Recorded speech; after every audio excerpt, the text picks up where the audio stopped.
বন্ধুরা, আমার চ্যানেলে সকলকে স্বাগত। রাত্রে একটা ছোট্ট ব্লগ সবার জন্য, সব বন্ধুদের জন্য। আর আজকে বানাবো, আজকে একটা দারুণ সুন্দর একটা রেসিপি বানাবো। অনেকদিন পরে না, পাহাড়টা বন্ধ করে দিই, পাহাড়ের শব্দ হচ্ছে, পাহাড় চলছে তো ঘর ঘর ঘর ঘর করে একটা শব্দ হচ্ছে। আজকে যে বানাচ্ছি, আজকে বাবু সোনার জন্য আজকে অনেক দিন পর আমরা একটা খাসির মাংস নিয়ে এসেছি। প্রায় মুরগি মাংসই খাওয়া হয়, কচি মনে আছে, খাসির মাংস খেতে চাই না, গন্ধ লাগে বলে। আর তাছাড়াও খাসির মাংসটা হয় না, কম হয়, মুরগি মাংসটা প্রায়ই হয়। আজকে হচ্ছে অল্প কিছু খাসির মাংস পেয়েছিল, নিয়ে এসছে বাজার থেকে। ওরা সারাদিন ফাঁকেই ছিল, কাজটা ছেড়ে এই বাড়ি ফিরলো। আর দেখতে পাচ্ছেন বন্ধুরা, আমাকে বলছে মশলাটা করে রাখতে। আমি এখানে ভাত করে নিয়েছি, বাজার গিয়েছিল, বাজার থেকে কিছু অল্প কিছু নিয়ে এসছে। এখানে চপ নিয়ে এসছে একটা ঠোঙাতে অনেকগুলো, তাতে পেয়ারা আছে, আর একটা কচু আছে। যেহেতু সবজি আছে, আমি এই সিজনে করে নিয়েছিলাম, সবজি রয়েছে, ওই জন্য কিছু আনতে বারণ করেছি। আর এখানে আমার অলরেডি ভাত করে নিয়েছি, অল্প গরম ভাত বানানো হয়ে গেছে। আর এখানে হচ্ছে আমি মশলাটা করে ফেলেছিলাম মাংসের জন্য। মাংসতে আদা রসুন পেঁয়াজ তো দেওয়া হয়, সবাই জানেন বন্ধুরা। আর এখানে আমি পেঁয়াজগুলো কুচিয়ে ধুয়ে নিয়েছি, আর আদা বাটা, লঙ্কার একটা 3টে লঙ্কা নিয়েছি, কাঁচা লঙ্কা, আর রসুন বাটা, আর লঙ্কা গুঁড়ো, হলুদ গুঁড়ো। এবারে মানে যে যেমন খেতে ভালোবাসে, জিরেও মানে মাংসের মধ্যে জিরেও দেওয়া যায়, জিরে, গরম মশলা ওইসব দেওয়া হয়, আর দিয়ে রান্নাবান্না করা হয়। এখানে মাংসটা কাটছে মাংসটা কাটা হলো।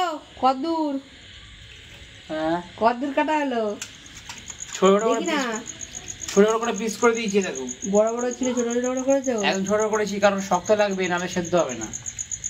আচ্ছা ঠিক আছে, তাড়াতাড়ি করে ধুয়ে নাও, তাড়াতাড়ি করে। ঠিক আছে, ধুয়ে আমাকে দাও, আমি মশলাটা ততক্ষণে কষে নিচ্ছি। ঠিক আছে, কড়াইতে মশলা তেল দেবো, তেল দিয়ে মশলাটা কষবো।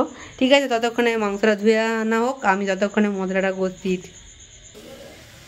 ঠিক আছে বন্ধুরা, মাংসটা আমাদের ধোয়া হয়ে গেছে, অলরেডি ধুয়ে নিয়ে চলে এসেছে। এই দেখুন, এটা হচ্ছে খাসির মাংস, অল্প করে নিয়ে আসছে। ঠিক আছে, আমরা তো যেই 4 জনে খাবো, আমরা 2জন বড় আর 2জন বাচ্চা। ঠিক আছে, ও বাবা কলমি শাকও নিয়ে এসছে বাজার থেকে। তুমি ডিমও খাবে আবার? কেন, মাংস খাবে নি? খাসির মাংস খাবে না কেন? ডিম খাবে? ঠিক আছে, ডিমও ভেজো, ডিম ভাজা। আচ্ছা ঠিক আছে, ঠিক আছে। আমি এখানে হচ্ছে প্রায় এই যে কোড়াতে আমি তেল দিয়ে দিয়েছি, সরষের তেল, আর কাঁচা লঙ্কা কুচি আর পেঁয়াজ কুচি, দেখতে পাচ্ছেন ভাজা হচ্ছে। মাংসটা অলরেডি আমাদের ধোয়া হয়ে গেছে,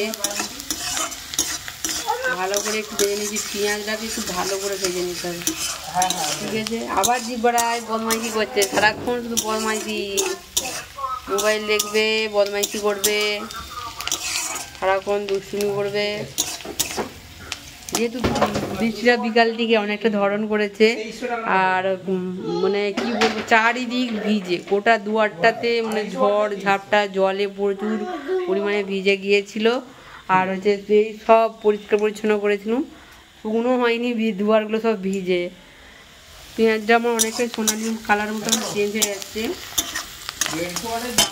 আর এই মাংসটা দিয়ে মেটেও আছে, দেখুন বন্ধুরা, মাংসটা অনেকদিন পর কিন্তু খাসি মাংস হচ্ছে। আমাদের খাসি মাংস অনেকদিন হয়নি, প্রায় 6-7 মাস হয়ে গেল খাসি মাংস হয়নি, খাওয়া হয়নি। ঠিক আছে, অনেকদিন পর মানে জমিয়ে খাওয়া যাবে সবাই মিলে। ঠিক আছে বন্ধুরা, এবার ঝটপট করে আমি রেসিপিটা বানিয়ে ফেলি। যেহেতু পেঁয়াজ তো আমার অলরেডি ভাজা হয়ে গেছে, এরপর আমি রসুনটা আমি দিয়ে আদা টাদা সব দিয়ে মশলা কষিয়ে রান্না করে নেবো। ঠিক আছে বন্ধুরা, এই পর্যন্ত এই ব্লগটা এখানে শেষ করছি। দেখা হচ্ছে পরবর্তী ভিডিওতে। Tata, bye bye.